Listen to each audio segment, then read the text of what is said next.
Para poder comprender al universo, primero debemos intentar comprendernos a nosotros mismos. El contacto más importante es el que podemos alcanzar en nuestro propio interior. En estos tiempos tan especiales que estamos viviendo, la conexión con otras realidades y tomar conciencia de que no nos hallamos solos, ni en el universo ni en la Tierra, es fundamental para volver a ser libres y para entender cuál es el propósito de hallarnos en este puntito azul en el cosmos. Bienvenidos a bordo de la nave del tiempo.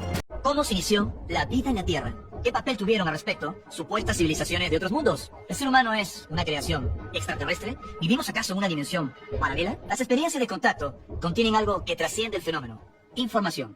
Y ha sido esa información lo que más ha intrigado tanto a testigos como investigadores. Hablo del conocimiento entregado por presuntas inteligencias extraterrestres, su historia, su conexión con la humanidad y la agenda que estarían siguiendo. Advierto que lo que escucharán a continuación parecerá un relato de ciencia ficción, o tal vez, si lo vemos de otro modo, podríamos hallarnos ante memorias perdidas de nuestra historia cósmica. De acuerdo a la información que estos seres han brindado, tanto a través de contactos físicos directos, como en transmisiones telepáticas, que eran confirmadas con avistamientos programados, como hablamos en el episodio anterior, la Tierra, nuestro planeta, es un mundo escuela, y uno de tantos en el universo.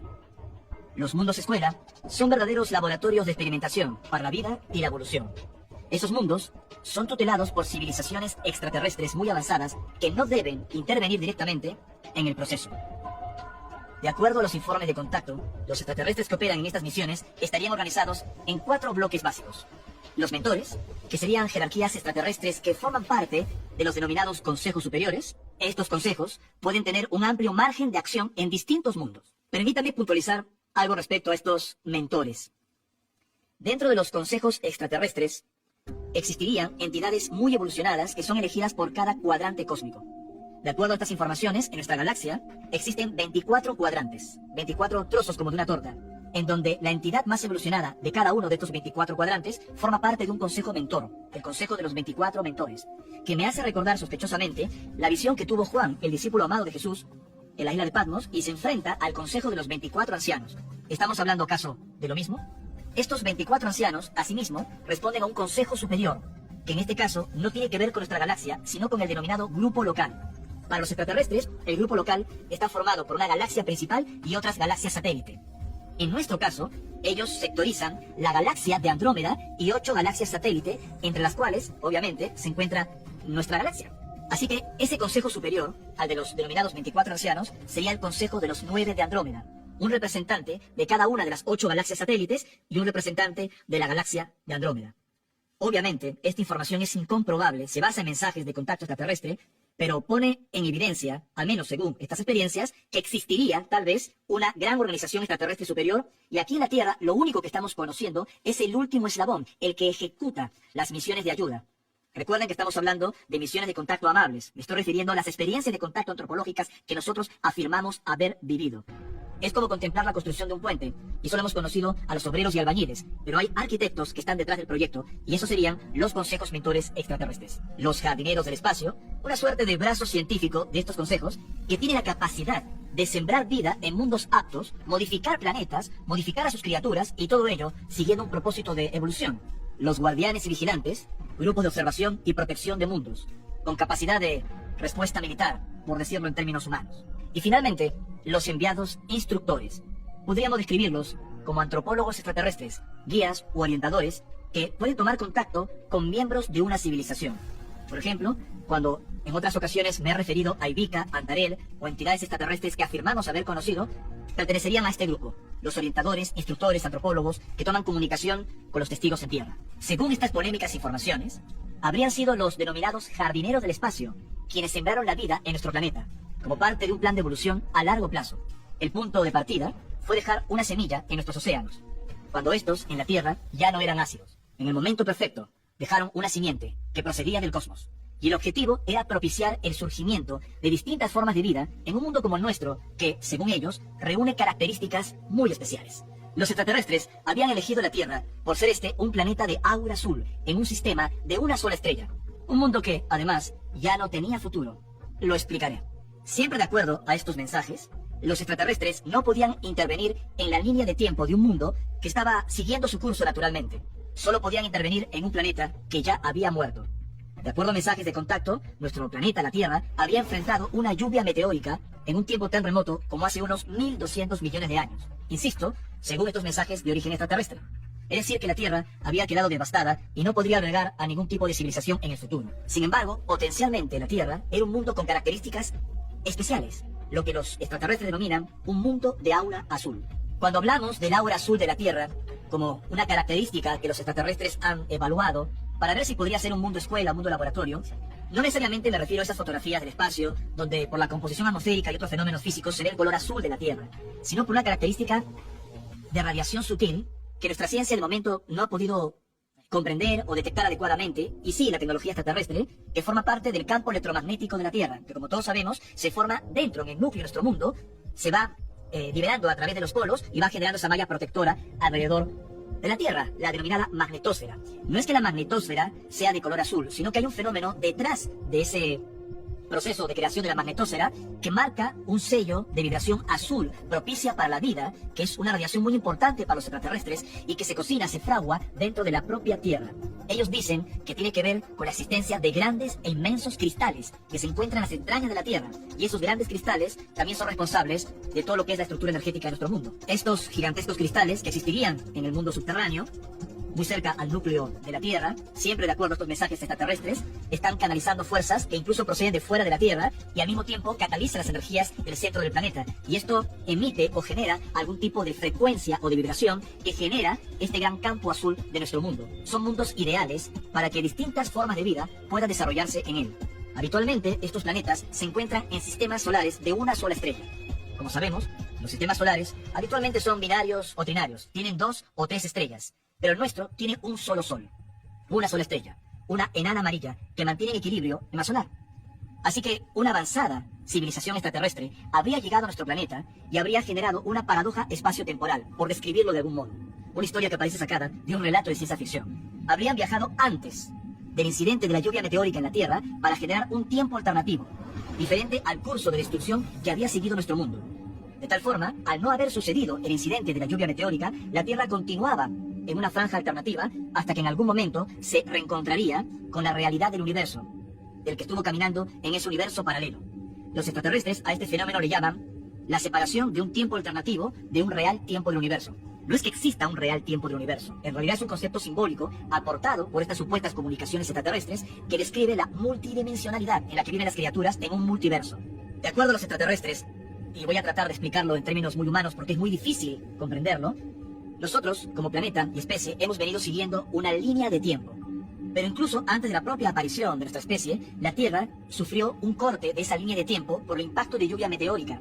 Es muy sencillo de comprender. Si vemos en la actualidad con un telescopio los planetas vecinos, incluso nuestro satélite, vamos a ver que han sido impactados terriblemente por cuerpos, objetos, asteroides.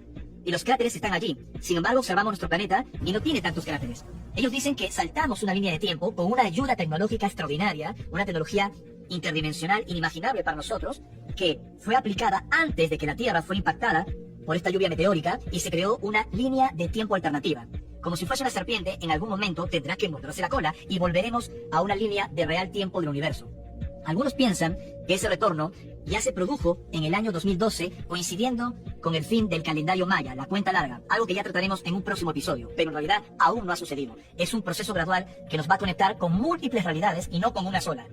Diferentes líneas de tiempo, las de estos seres, y las diferentes líneas históricas del ser humano van a converger en un punto y se producirá una especie de transformación. Y estamos en un proceso gradual para vivirlo.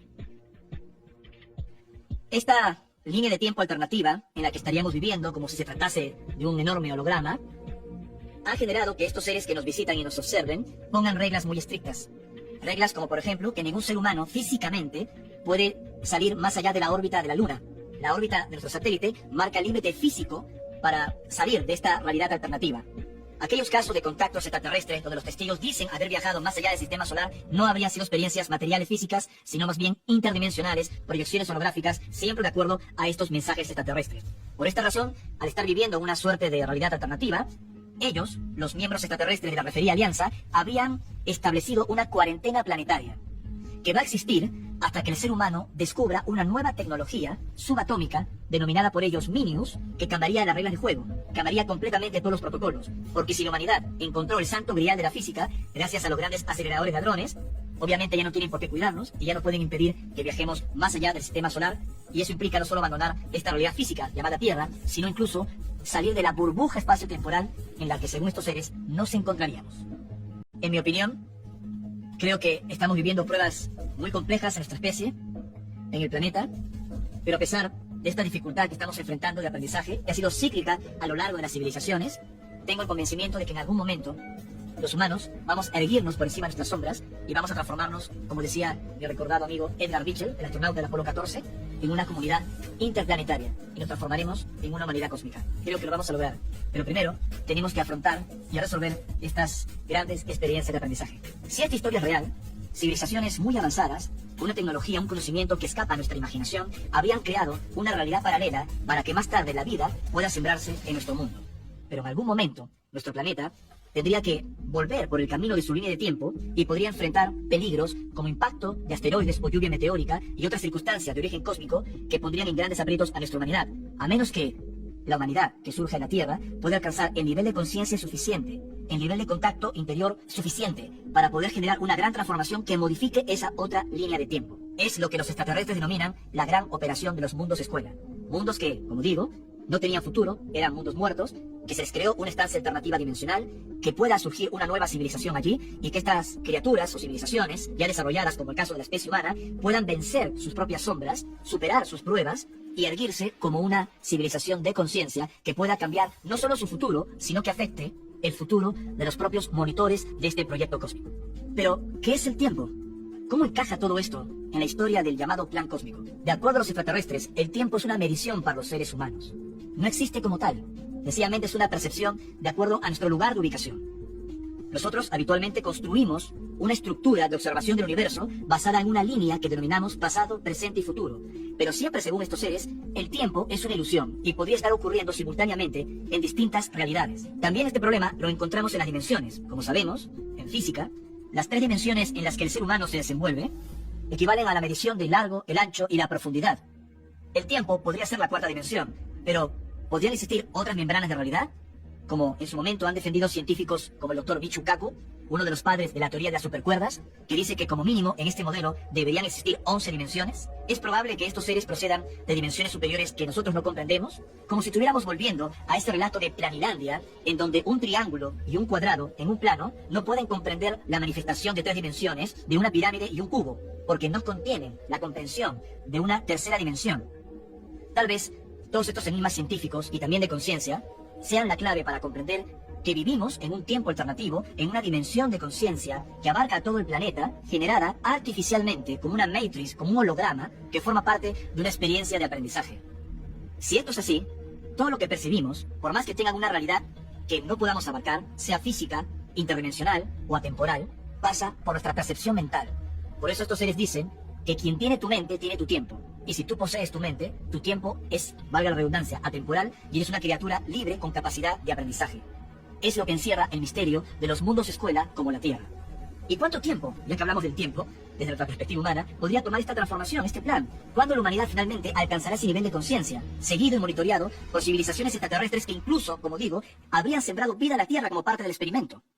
Ellos dicen que este tránsito hacia una esfera superior de conciencia es gradual, no puede ser de golpe, tiene que ser una inserción paso a paso para conectarnos con múltiples realidades. Y antes de que todo ello ocurra, sin ninguna duda, tendremos que afrontar una serie de pruebas, de aprendizajes, para que el ser humano pueda erguirse como un ser consciente.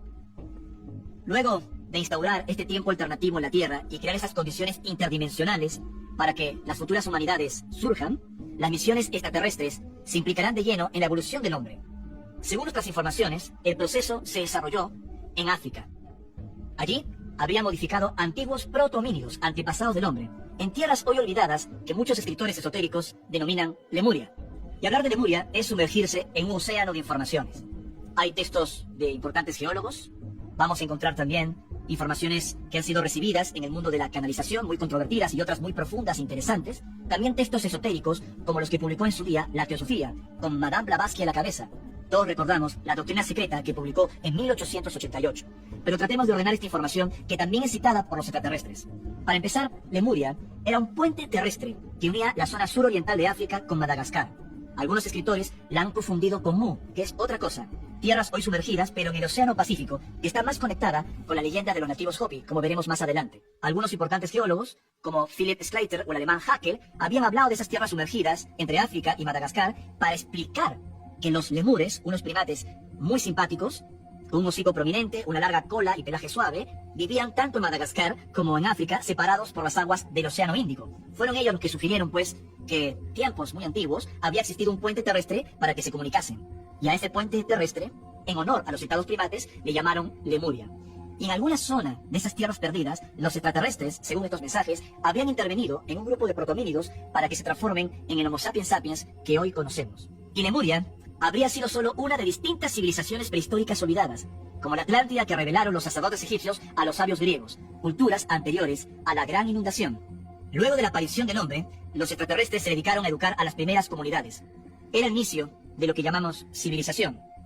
No es difícil imaginar que para nuestros remotos ancestros, aquellos seres llegados del cielo eran como dioses, entidades que protagonizaron numerosos procesos de intervención en nuestra historia, siendo muchos de ellos olvidados tras la bruma de esas épocas lejanas que hoy consideramos fantasiosos mitos o leyendas. Se trata de una etapa de la humanidad que se remonta aún más atrás del surgimiento de grandes culturas como Sumeria o Egipto, una era perdida cuando esos dioses, entre comillas, vivían en la Tierra. Si seres de otros mundos han sido responsables de la aparición de la vida en la Tierra, ¿en dónde queda el concepto humano de un Dios creador? Me suelen preguntar. Pienso que la participación de entidades extraterrestres en misiones de siembra de vida en la Tierra y su posible rol en proyectos genéticos que ayudaron a la evolución del hombre, como lo acabamos de mencionar con el caso de Lemuria, no cuestiona la existencia de un orden cósmico inteligente. Para nada. De hecho, los humanos ya estamos logrando significativos avances en genética y tenemos en agenda proyectos muy serios para terraformar planetas como Marte. ¿Acaso esto niega la existencia de Dios? ¿O nos haría parecer dioses ante criaturas inferiores en conocimiento? A ver, no hay que olvidar el trabajo del reconocido biólogo molecular británico Francis Crick, ganador, junto a Watson y Wilkins, del Premio Nobel de Medicina en 1962, por sus investigaciones del ADN, quien junto a su coterráneo, el químico Leslie Orgel, propuso que la vida en la Tierra pudo haber sido diseminada intencionalmente, repito, diseminada intencionalmente por una civilización extraterrestre avanzada.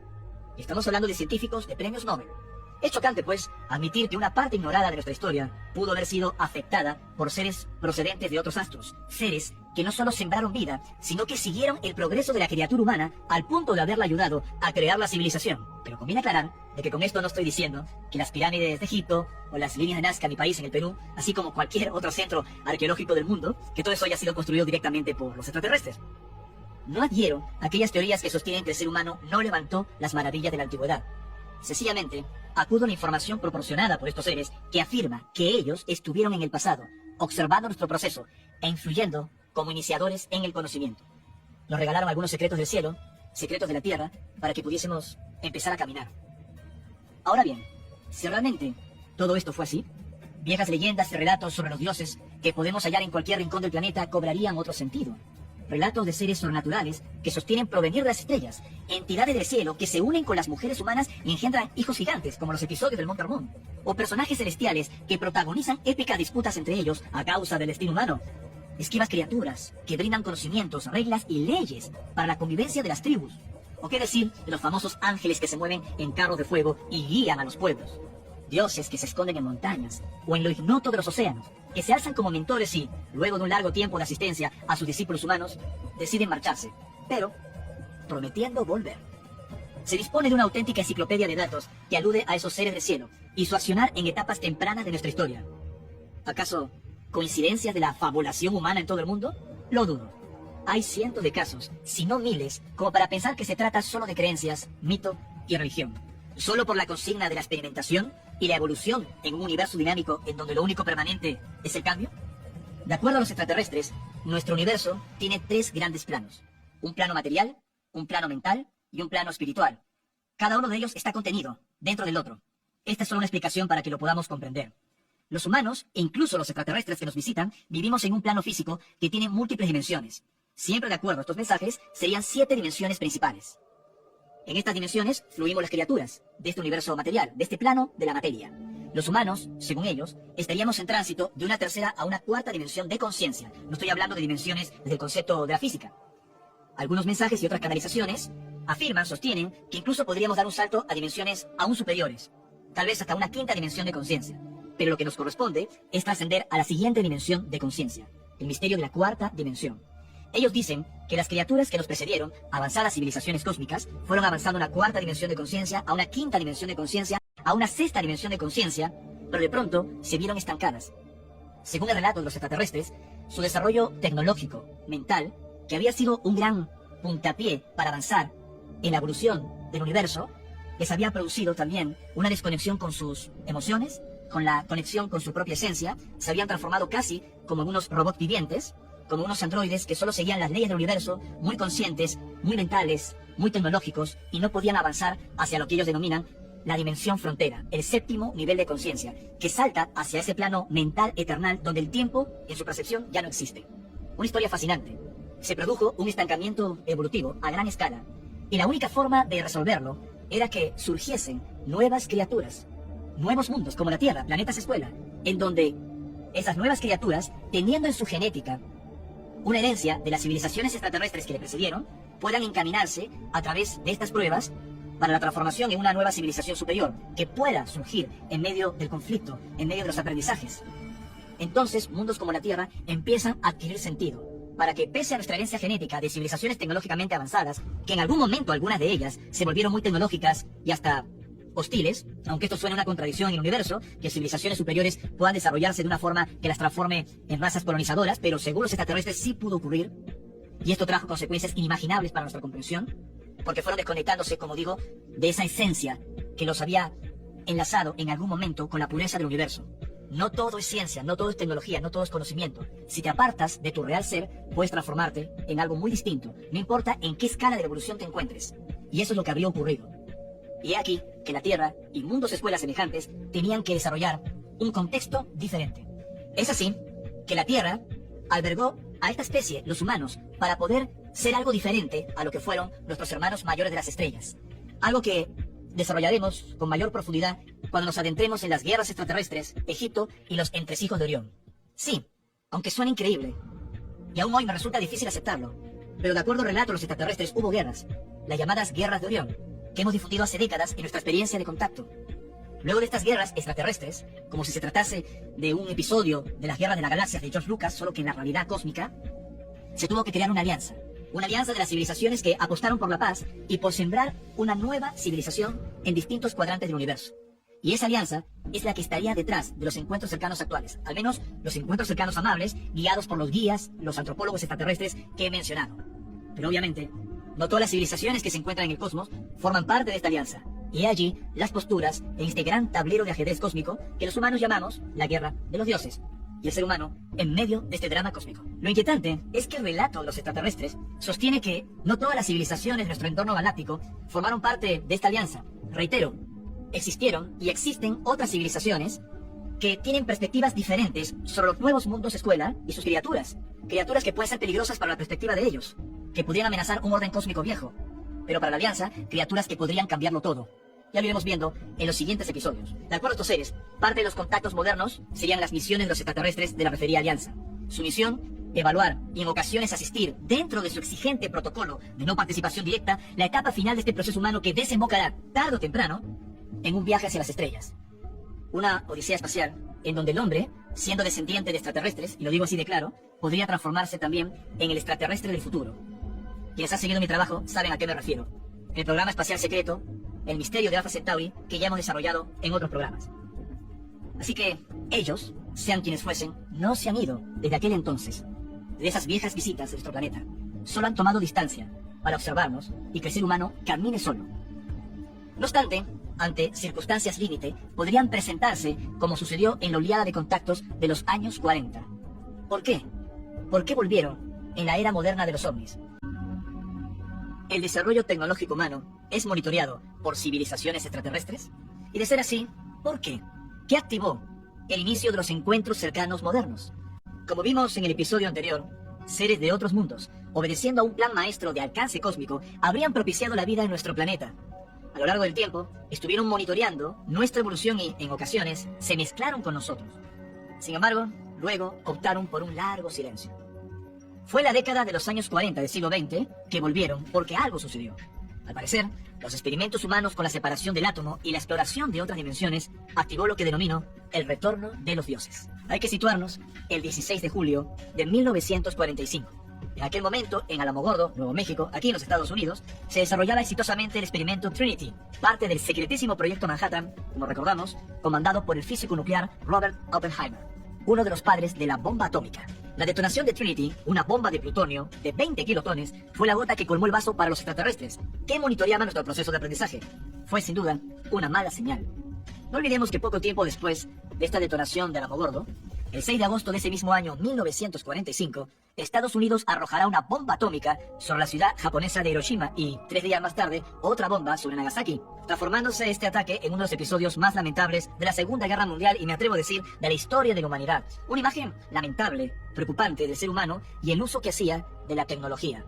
El propio Oppenheimer, luego de las pruebas del mencionado Proyecto Manhattan, ya lo había advertido en una frase que tomó prestada del Bhagavad Gita, un antiguo relato de la India que narra los combates de los dioses con el uso de lo que parecen ser bombas y naves voladoras. Dice: ahora me he convertido en la muerte, en el destructor de mundos. Y eso dijo el científico, citando el capítulo 11, versículo 32 del sagrado texto.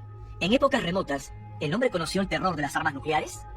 Por ejemplo, el enigmático Brahmastra, que mencionan otros textos antiguos de la India, ¿fue una de esas armas sobrenaturales de los dioses? Esta nueva arma humana, basada en una reacción en cadena de fisión nuclear descontrolada, es decir, el tipo de bombas lanzadas en Japón, alertó a los extraterrestres. Ellos consideraron que con estos experimentos estábamos afectando no solo nuestra realidad, sino también la de otras criaturas en el multiverso. Y, al parecer, estos ensayos nucleares no fue lo único que movió el complejo tejido espacio-tiempo. En 1943, 2 años antes de que las bombas impactaran en el suelo nipón, la Armada norteamericana realizaba el controvertido Experimento Filadelfia, un proyecto secreto de invisibilidad en los astilleros navales de Filadelfia, un caso muy conocido. Distintas fuentes sostienen que el controvertido experimento se habría basado en los descubrimientos de científicos como Nikola Tesla. El reconocido inventor croata y genio en el campo del electromagnetismo habría descubierto la manera de manipular poderosas fuentes de energía no convencionales para abrir puertas entre las dimensiones. No pocos testigos aseguran en aquellos años que el USS Eldridge DE-173, luego de desaparecer, habría sido visto durante varios minutos en Norfolk, Virginia. Es decir, a 600 kilómetros de distancia del experimento, ni más ni menos. Luego, el acorazado reapareció en Filadelfia. Este supuesto caso de teletransportación, además de ocasionar horribles secuelas a su tripulación, abrió una brecha en el espacio-tiempo que preocupó a los extraterrestres. Con el posterior desarrollo y detonación de bombas nucleares, resulta evidente que el escenario se complicó y entonces ellos decidieron actuar. Fue el preámbulo de la era moderna de los ovnis. Los estudiosos del fenómeno ovni conocen de sobra lo que ocurrió en 1947, a 2 años de haber terminado la Segunda Guerra Mundial. Hablo del incremento de los avistamientos de objetos voladores no identificados e incluso el reporte de extraños aparatos que se habían estrellado en suelo terrestre. Estaríamos hablando de casos tan célebres como el avistamiento de Kenneth Arnold, que ha sido tratado muchas veces en Gaia, o el de la presunta nave extraterrestre caída en Roswell, Nuevo México. Son expedientes que han generado ríos de tinta y numerosos documentales. Pero una de las preguntas inquietantes es, ¿por qué se estrelló una supuesta nave de otros mundos en la Tierra, concretamente en Roswell? Recordarán que en el episodio anterior hice una referencia a la denominada cuarentena planetaria. Si bien esta cuarentena habría sido establecida por avanzadas civilizaciones extraterrestres para proteger al ser humano de cualquier interferencia y observar silenciosamente todo cuanto ocurría en nuestro ámbito planetario, esto de hace miles de años, esta cuarentena habría sido establecida con mayor fuerza, se habría intensificado en sus reglas a raíz de nuestros experimentos nucleares y a raíz también del extraño Proyecto Filadelfia. Todo lo que generamos con esos experimentos tecnológicos e interdimensionales habrían presentado a la humanidad, al cosmos, de una forma realmente no aconsejable. Estábamos jugando con fuego y esto nos exponía a ser visitados por civilizaciones de condición similar vibratoria, como que lo semejante atrae lo semejante, y otras civilizaciones de características tecnológicas, bélicas y colonizadoras podrían sentirse atraídas de venir a nuestro mundo y observar qué estaba haciendo el ser humano de este planeta azul.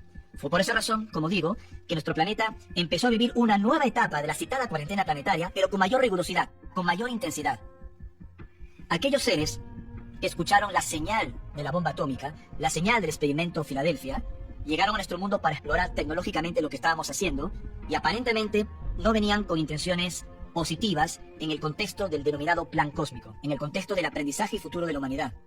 Cuando estas naves llegaron a la Tierra, en los años 40 especialmente, no era la primera vez que lo hacían, pero volvieron con fuerza en ese entonces, portando a un grupo de seres pequeños, de cabeza prominente, de ojos marcadamente oblicuos, prácticamente unas membranas negras como ojos, los que en la ufología hoy por hoy muchos estudiosos denominan los grises, que no tienen conciencia propia, son como robots biológicos controlados por la civilización que los envió a nuestro planeta. Cuando todo esto empezó a suceder, la denominada alianza a la que hice referencia anteriormente decidió bloquearlos en el contexto de la cuarentena planetaria. Sí, lo que estoy diciendo, aunque suene descabellado, es que naves extraterrestres como las que se habían estrellado en Roswell fueron derribadas, y no por nosotros, sino por aquellos seres que forman parte de la alianza y estaban tratando de impedir la participación y el accionar de estos robots biológicos que venían a estudiarnos. Obviamente, este cordón de protección no fue 100% eficaz y hubo algunas filtraciones y también, aunque esto suena increíble, ya existían algunos de estos robots biológicos enterrados literalmente en nuestro planeta que proceden de visitas viejas extraterrestres en los primeros tiempos de Sumeria, por ejemplo, y fueron reactivados, fueron despertados para hacer toda una serie de estudios de la especie humana desde lo biológico, lo genético y lo tecnológico. Y obviamente, al tratarse de robots biológicos, no tienen la conciencia de comportamiento que nosotros esperaríamos. Y allí, uno de los casos de contactismo más complicados y más difíciles de tratar, como es el episodio de las abducciones.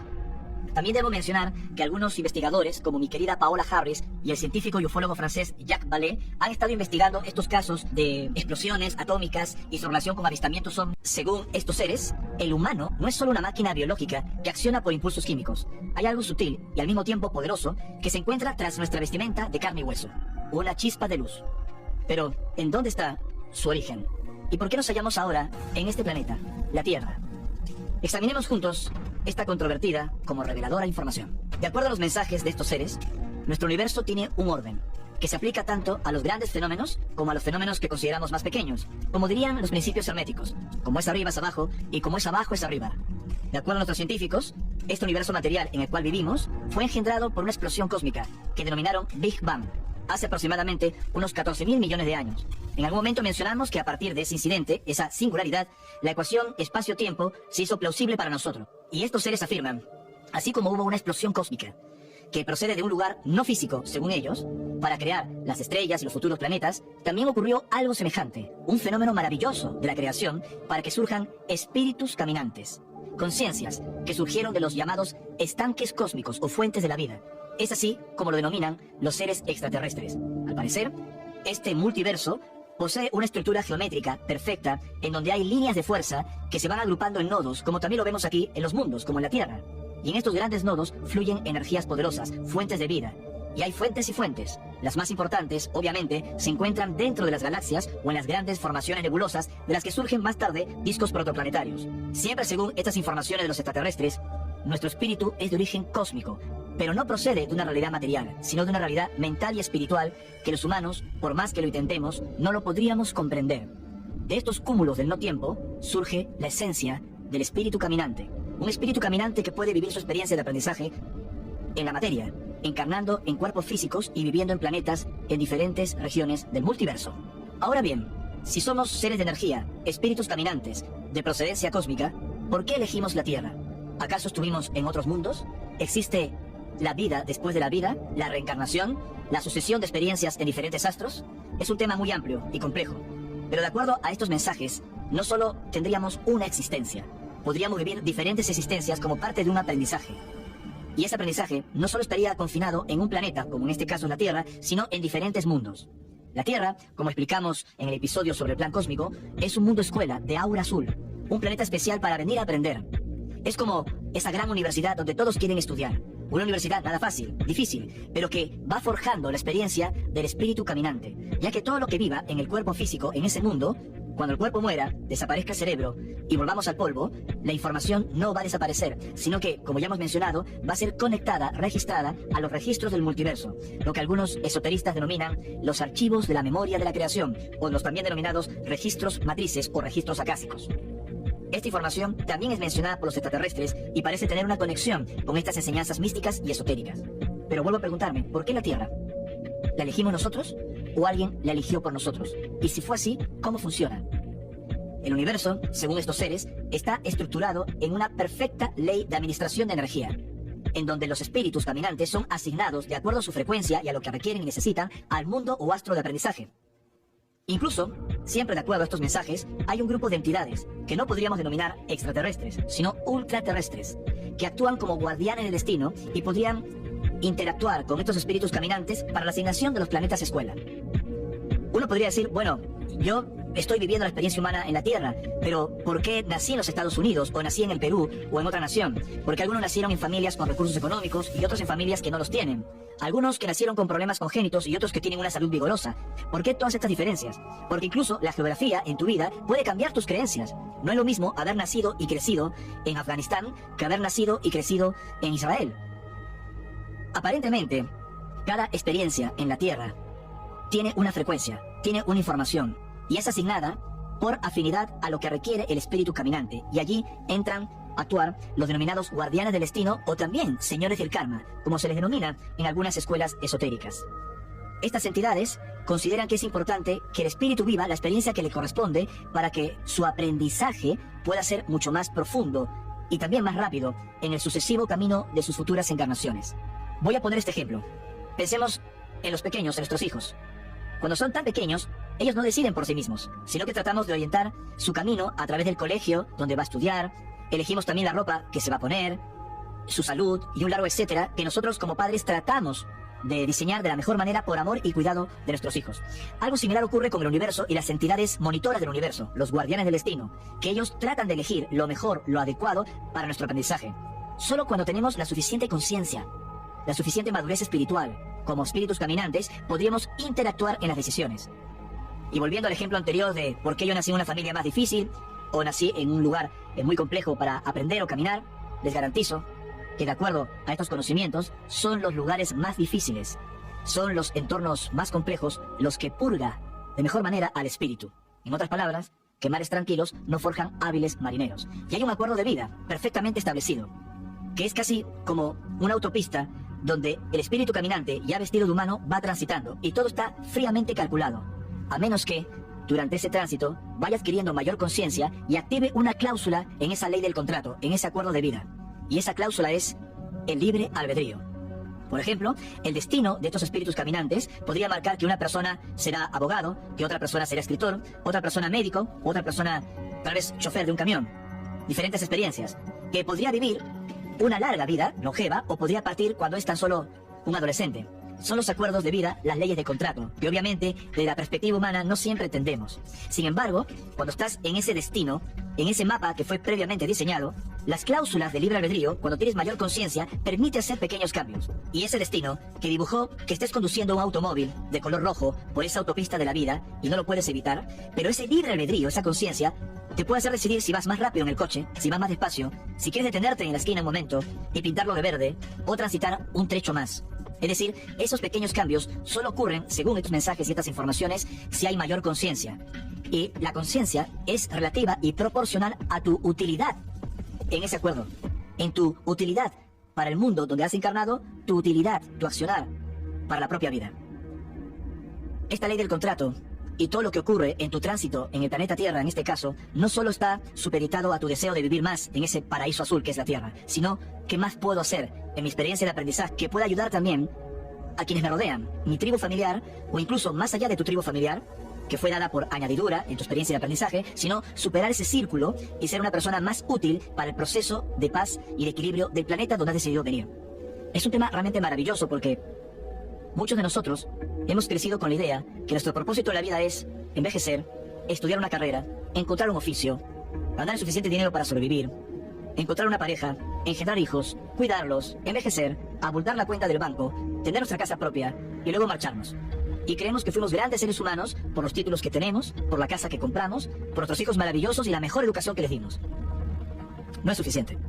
En el mundo espiritual, tú tienes que ser el mismo padre o madre amoroso con personas ajenas a tu círculo familiar. Obviamente, si decidimos tener hijos, tenemos que ser personas maravillosas y responsables con ellos.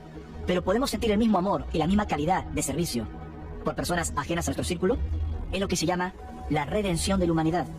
Lo que se denomina trabajar en amor por el próximo, por el prójimo. Y siempre de acuerdo a estas espirituales informaciones, los caminantes cósmicos que han llegado a los mundos escuela no tienen que quedarse únicamente en la experiencia de su conocimiento personal, sino que tienen que ir más allá y ser útiles a un propósito superior.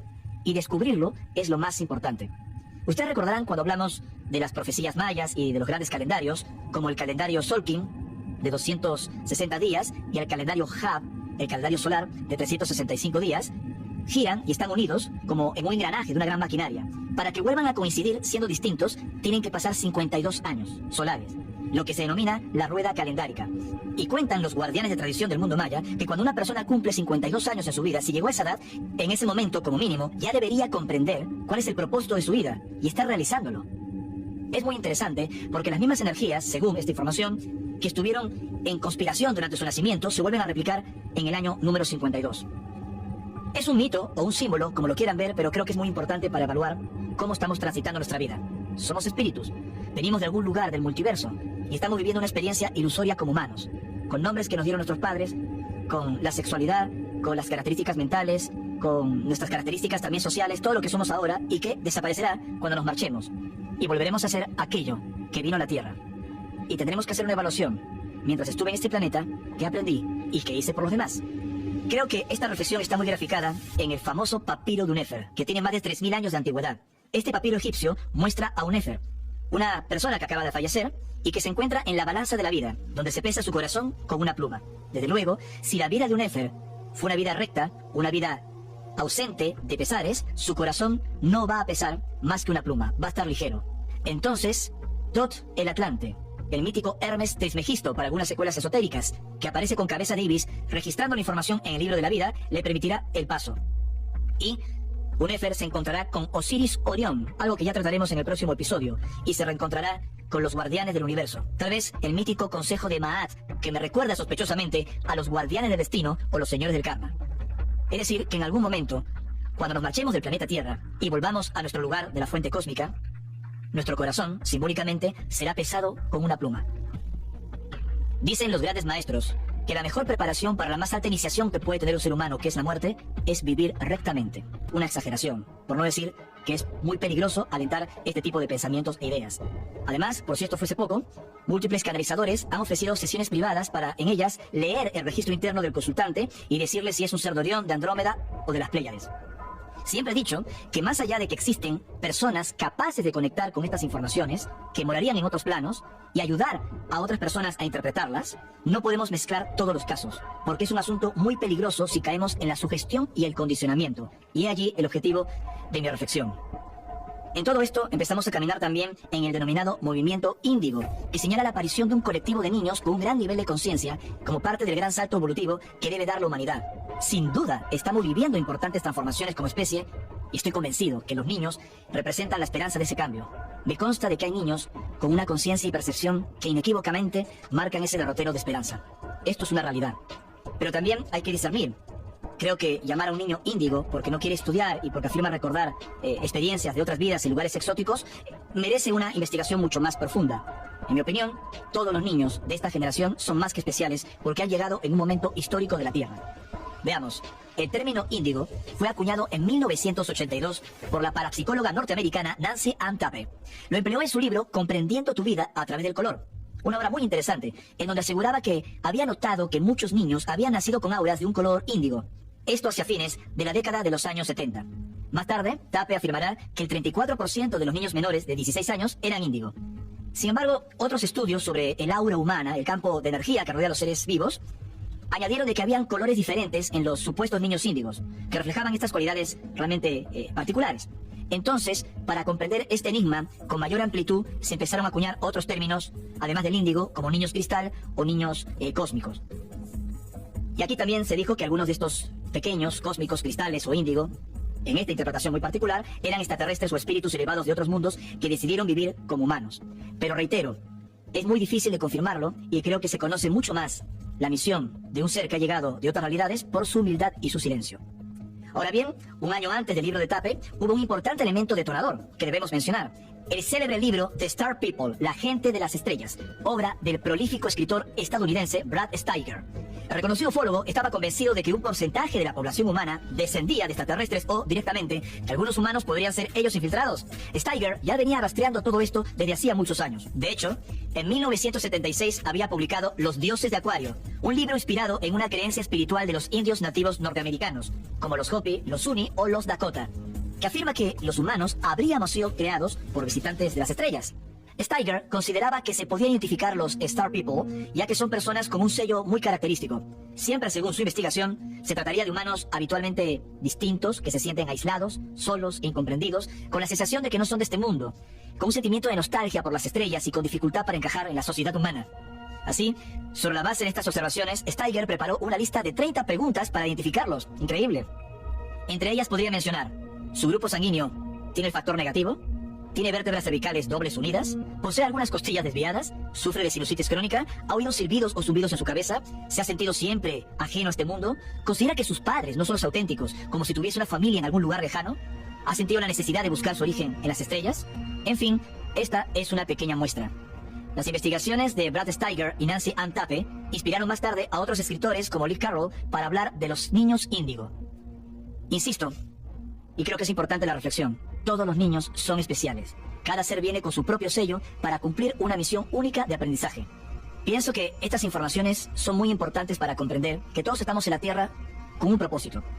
Más allá de que puedan existir seres extraterrestres que están viviendo como humanos, es decir, que nacieron en la Tierra y han olvidado su origen y estarían cumpliendo una misión silenciosa, más allá de que algunos seres humanos han tomado conciencia de sus supuestas vidas anteriores para cumplir algunas misiones, y más allá de que algunos niños, sin ninguna duda, están sobresaliendo en esta generación por su sensibilidad con la naturaleza, con las criaturas de la Tierra, no hay que olvidar de que todos, absolutamente todos los que estamos aquí en la Tierra, somos especiales. Porque todos elegimos venir en esta época histórica, en esta época especial, para vivir la vida, para ser útiles y convivir con los demás en paz. Independientemente de que nos sintamos diferentes, al margen de que, por momentos, no nos sentimos parte de este sistema humano en el cual estamos viviendo y del que somos parte, al margen de nuestras sensaciones y percepciones, estamos aquí. Somos espíritus que vivimos una experiencia humana de aprendizaje. Y solo cuando terminemos este proceso aquí en la Tierra, solo cuando bajemos de ese coche, de la autopista que describía de la vida, y volvamos a nuestra verdadera casa, haremos la gran reflexión de cómo fue nuestro tránsito. Uno de estos episodios es Trinity en sí mismo, ya que poco después de la explosión en Nuevo México se produjo un incidente en donde un objeto cae en la zona. Y esto ha sido profundamente investigado por Harris y por Jack Vallée, y estamos hablando de 1945, ni más ni menos, 2 años antes que Roswell. Paralelamente a todo esto, los casos de los contactados empezaron a registrarse con fuerza.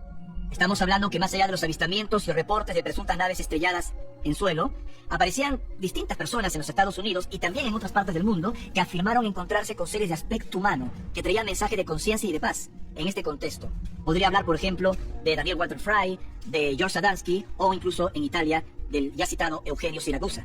El caso de los llamados grises es muy particular, ya que su apariencia se ha extendido en la cultura pop extraterrestre. Solo basta caminar por la calle y decirle a un niño pequeño: dibújame a un extraterrestre, y automáticamente va a dibujar a ese tipo de entidad de cabeza grande, como de pera invertida, y esos ojos inmensos oscuros que parecen recordar algunas pinturas rupestres, algunos petroglifos también en distintas partes del mundo. Por ejemplo, ahora mismo recuerdo a los Wanjinas en Australia. ¿Son seres que estuvieron hace mucho tiempo entre nosotros? ¿O estamos confundiendo antiguas creencias chamánicas con supuestas visitas extraterrestres?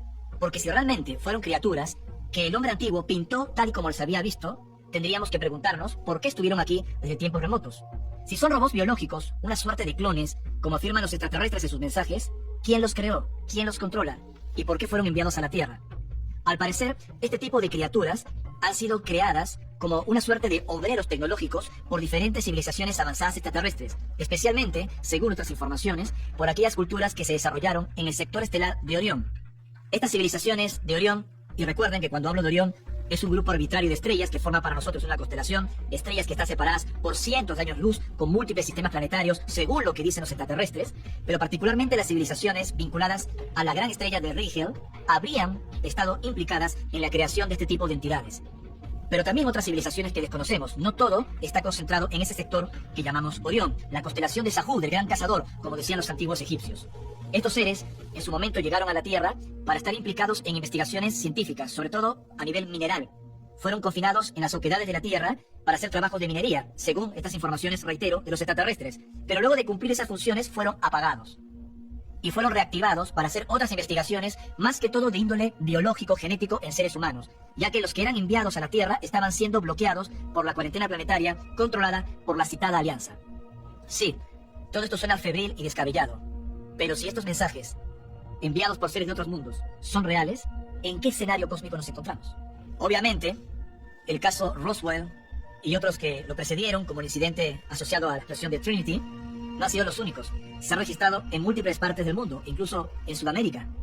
Casos que siempre han contado con la misma característica de cuerpos pequeños, de 1,20 m aproximadamente de estatura, con una cabeza muy grande, con la apariencia de los citados grises. No conocemos casos concretos documentados de seres de aspecto humano que se hayan estrellado y cuyos cuerpos hayan sido hallados. Hay algunos rumores, algunas informaciones, pero ninguna de ellas ha podido ser verificada como los otros casos que sí hemos mencionado. El coronel Philip Corso, autor de un libro muy famoso, The Day After Roswell, el día después de Roswell, llamó a este tipo de seres entidades biológicas extraterrestres, o EVES.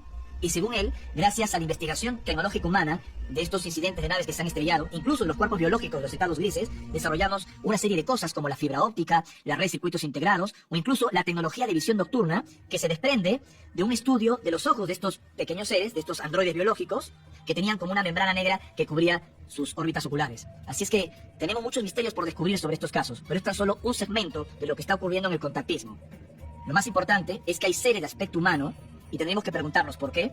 Si es que nosotros nos parecemos a ellos o ellos se parecen a nosotros, si empezamos a unir diferentes historias a través de las líneas de tiempo, están aquí entre nosotros tratando de compartir un mensaje de transformación, de cambio, sin intervenir directamente en estos asuntos. Diré por último que cuando se habla de entidades extraterrestres que fueron confinadas en algún momento de nuestra historia en el mundo subterráneo, podría ser confuso con otras informaciones que hablan de seres que proceden también del mundo intraterrestre, pero esto es muy amplio. En el mundo intraterrestre podrían existir estos seres llamados grises, que como ya dije, habrían cumplido algunas funciones científicas en el pasado, y como si fuesen máquinas, fueron apagadas y luego reactivadas para otras funciones también de carácter científico. También hay colonias de seres extraterrestres de aspecto humano, como el caso que ya hemos citado anteriormente, seres como Ivica o Antarel, este grupo de Alpha Centauri, que ha utilizado las entrañas de las montañas como el Huascarán y los Andes peruanos para que sean sus bases. O incluso, aunque esto suene un poco más extraño y esotérico, y ya lo hablaremos más adelante en otro episodio, el misterio de los supervivientes de culturas perdidas, civilizaciones desaparecidas, y sus descendientes se habían refugiado en el mundo subterráneo para luego erguirse como los nuevos héroes evangelizadores o padres fundadores de civilización. Que todo este misterio toque el mundo subterráneo no quiere decir que se trate de lo mismo. Como también, cuando hablamos de las estrellas, pueden haber múltiples civilizaciones que proceden del cosmos, pero no necesariamente todas ellas guardan el mismo linaje o la misma historia. Igual ocurre en el mundo subterráneo. Sobre la investigación del Dr. Vallée y Paola Harris, tuve la oportunidad de estar en el mismo lugar, de visitar toda esta zona cercana a Socorro, Nuevo México, de hablar con el señor Padilla, el testigo original del caso de la nave que se habría estrellado en 1945 cuando era un niño pequeño. He tenido en mis manos la pieza que rescataron del objeto que se estrelló allí. He conversado con el Dr. Vallée y con Paola Harris sobre este incidente, y las conclusiones son de que el incidente ocurrió, que algo se estrelló allí en Nuevo México. No tienen explicación no solo para el objeto, sino para las criaturas que vio Padilla. Cuando le consulté al Dr. Vallée, que habitualmente en los círculos de ufología es visto como una persona escéptica, si es que le cree a Padilla y que vio esos seres, el Dr. Vallée me dijo claramente que sí. Él no duda del testimonio de los contactados, solo que tiene una teoría alternativa para tratar de explicarlos, que tal vez el fenómeno no siempre es extraterrestre, que podría proceder de una inteligencia desconocida, y ya todo eso es procesado por nuestra psiquis. Pero ese ya es otro asunto. El caso concreto de George Adamski merece una amplia reflexión. Nos será útil para comprender el modus operandi de los presuntos enviados extraterrestres en este contexto atómico. Adamski era un ciudadano estadounidense de origen polaco. Fue soldado en el regimiento número 13 de caballería, luchando en la frontera mexicana contra la expedición del recordado Pancho Villa. Increíble. Pero sus inquietudes espirituales y esotéricas, detalle que no hay que olvidar, lo llevaron por otro camino, y así fundó en los años 30, un dato que pocos citan, la Orden Real del Tíbet. Esa etapa mística, esotérica, no muy divulgada en la vida de Adamski, habría significado una suerte de preparación para los contactos que más tarde afrontaría, como lo hizo en su día Marla en México, antes de vivir sus experiencias de contacto extraterrestre. Volviendo a Adamski, en 1940 se trasladó con su esposa a un rancho en Monte Palomar, en California, un predio al que llamarán Palomar Gardens. Allí, tal vez inspirado por la cercanía del observatorio de Monte Palomar, profundizó su pasión por el cosmos y la observación de los astros a través de un telescopio de 6 pulgadas. Fue así que un 9 de octubre de 1946 se produce el primer avistamiento. Mientras Adamski y un grupo de amigos escudriñaban una lluvia de meteoritos, captaron la aparición de un ovni de forma tubular, un objeto alargado tipo cigarro que más tarde se hará popular en la ufología como la típica nave nodriza o nave portadora. Con el tiempo, las nuevas observaciones de Adamski contarán con el aval de extraordinarios registros fotográficos que abrieron el debate entre los creyentes de su experiencia, pero también de los críticos, siendo estos últimos quienes dijeron que el astrónomo aficionado fotografiaba tapas de aspiradora, lámparas de aceite, para hacer creer en extraterrestres a sus seguidores. Además, sus detractores también aseguraron que los escritos del contactado tenían un precedente sospechoso en la ciencia ficción, lo cual es cierto. Solo basta pasar revista a las publicaciones de tenor fantástico de los años 30 para darse cuenta que los platillos volantes ya se encontraban en el ideario de la gente. ¿Acaso los supuestos contactados se inspiraron en estas publicaciones para fabricar supuestas experiencias con los extraterrestres? O tal vez estos seres pudieron haber usado elementos de la cultura popular para presentarse con esas formas o apariencias ante los testigos. Me pregunto, ¿es posible que la ciencia ficción sea un recuerdo del futuro y no imaginación? ¿O los extraterrestres leen nuestra ciencia ficción? ¿O nuestra ciencia ficción leyó a los extraterrestres? Debo decir que para importantes científicos que se adentraron en el estudio del fenómeno ovni, como el renombrado astrofísico, el ya citado Joseph Allen Hynek, que además fue asesor militar de la Fuerza Aérea Norteamericana, y su amigo, el científico y ufólogo francés Jacques Vallée, Adamski, para ellos, era un charlatán. Pocos sirvieron las descripciones de Adamski, basadas en sus presuntas experiencias extraterrestres, del cinturón de radiación de Van Allen antes de que se conociera públicamente en 1958, como tampoco que la Kodak haya certificado como auténtica una de sus filmaciones ovni, como el caso de Silver Springs de 1965, para torcer la opinión de sus detractores. Sería pues largo de enumerar, muchas luces y sombras en este caso. Sobre el caso Adamski tuve la oportunidad de rastrear sus primeros datos, informaciones realmente inéditas, y esto gracias a una amabilidad de Glenn Steckling de la Adamski Foundation, con quien me entrevisté en la ciudad de San Diego, aquí en Estados Unidos, en California, y él me comentaba algo muy interesante, que el propósito de Adamski era compartir un mensaje que afectara la conciencia de las personas, algo muy similar a lo que nos ha ocurrido a otros testigos de contacto en América Latina, que su intención no era exactamente convencer a los militares de que había tenido otras experiencias, a pesar de que les proveyó de vídeos, fotografías de los contactos que él había registrado con su cámara, a pesar de la opinión de los detractores.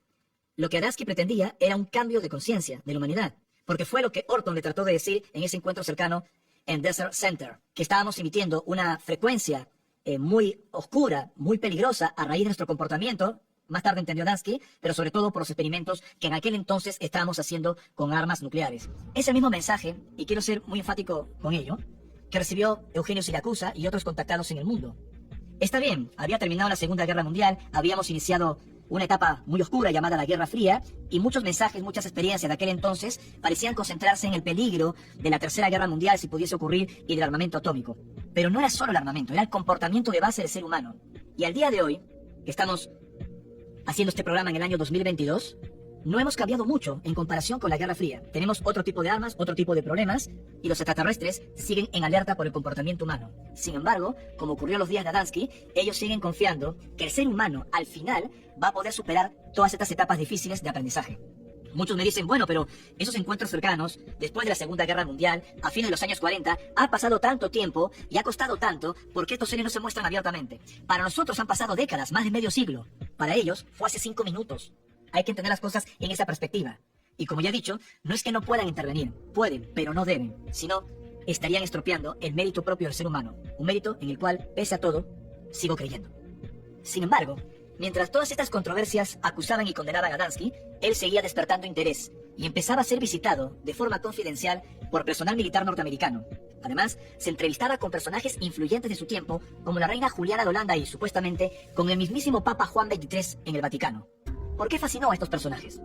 En fin, Adamski falleció a los 74 años de un infarto de miocardio, el 25 de abril de 1965. Curiosamente, un detalle no menor, será enterrado en el cementerio de Héroes Nacionales de Arlington, en Virginia. ¿Una distinción por su breve paso como soldado o por otra razón que ignoramos? No hay titubeo alguno en señalar que uno de los episodios más discutibles del caso Adamski fueron sus encuentros físicos cara a cara con extraterrestres de aspecto humano, como los que nosotros también hemos conocido, y a esto quería llegar. Ese primer contacto, el de Adamski, habría ocurrido en Desert Center, en el estado de California. Era el 20 de noviembre de 1952 cuando George Adamski se las vio allí con un ser de rasgos nórdicos, al que él llamará Orton. No es el nombre auténtico de la entidad. Adamski le llamará así. Y este encuentro cercano, ante 6 testigos, entre los que se encontraba el explorador y antropólogo norteamericano George Hunt Williamson. Adamski, en su libro Los platillos volantes han aterrizado, publicado en 1953, que escribió con el excéntrico investigador anglo-irlandés Desmond Leslie, describe que Orton le hizo comprender que su llegada era amistosa y que los extraterrestres estaban preocupados con la radiación que salía de la Tierra debido a las enormes nubes radioactivas resultantes de las bombas atómicas. Hay que decir que este encuentro cercano recuerda una escena de la película The Day the Earth Stood Still, 1951, en donde un extraterrestre humano, Klaatu, surge de una nave en compañía de su robot de 3 metros de estatura, llamado Gord. Su misión era entregar un ultimátum a la humanidad para que ésta deje de usar armas nucleares. Los escépticos piensan que este es un sospechoso precedente del supuesto encuentro de Adamski con Orton, cosas muy similares. Haciendo la reflexión de mis propias experiencias de contacto, lo que he podido conversar con otros testigos en el mundo, que he conocido personalmente en tantos países, y llevando todo esto en conexión con lo que vivió George Adamski en esa época, con el citado Orton y otras entidades, encuentro un hilo conductor. Primero, de que estos seres no actúan de forma libre, es decir, que Orton formaba parte, como también otras entidades que hemos conocido, de una organización extraterrestre que metódicamente había planeado estos encuentros cercanos con varios testigos, por un lado, de alta credibilidad, que han tenido sus reparos para compartir con el público lo que habían vivido, y con testigos comunes y corrientes, como fue el caso de George Adamski o incluso el nuestro.